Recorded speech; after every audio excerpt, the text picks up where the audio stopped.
দেখো অঙ্কটা কি বলেছে, একটি সমবাহু ত্রিভুজের বাহুর দৈর্ঘ্য 2 গুণ বৃদ্ধি করলে ক্ষেত্রফল কত গুণ বৃদ্ধি পাবে। ধরলাম তাহলে একটি বাহু, তাহলে এখান থেকে 1 গুণ, তাহলে দ্বিগুণ মানে কি, তাহলে নিশ্চয়ই এটাকে আমি যদি বাড়িয়ে দিই তাহলে কথায় বলো তো, দেখে নাও। তো আমি যদি দ্বিগুণ বাড়াই, দ্বিগুণ মানে কি, যে 1 গুণ এই দ্বিগুণ, তাই তো। এখানে যদি বাড়িয়ে নিই আমি, তাহলে এখানে 1 গুণ, তাই তো, এই দ্বিগুণ হলো। তাই নিশ্চয়ই এখানেও বাড়বে আমাদের, তাহলে ধরো 1 গুণ এই দ্বিগুণ। ওকে, এবার তাহলে বলো তো আমরা যদি ত্রিভুজটা অঙ্কন করি তাহলে কত গুণ বৃদ্ধি পাবে বলো তো।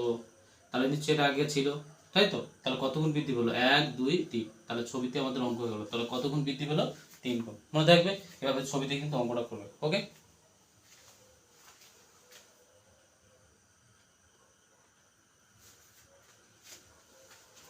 নিশ্চয়ই বুঝতে পেরেছো।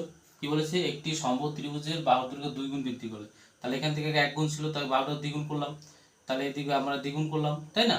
আর এদিকে দেখো 1 গুণ, এ দ্বিগুণ, তাহলে কত গুণ বৃদ্ধি হলো, 1 2 3, তাহলে তো কত গুণ বৃদ্ধি পেয়েছে, তার মানে আগে যা ছিল তার সে কত গুণ বৃদ্ধি পেলো, তাহলে কত গুণ বৃদ্ধি পেলো, 3 গুণ। ছবিতে অঙ্ক হবে। ওকে, চলো।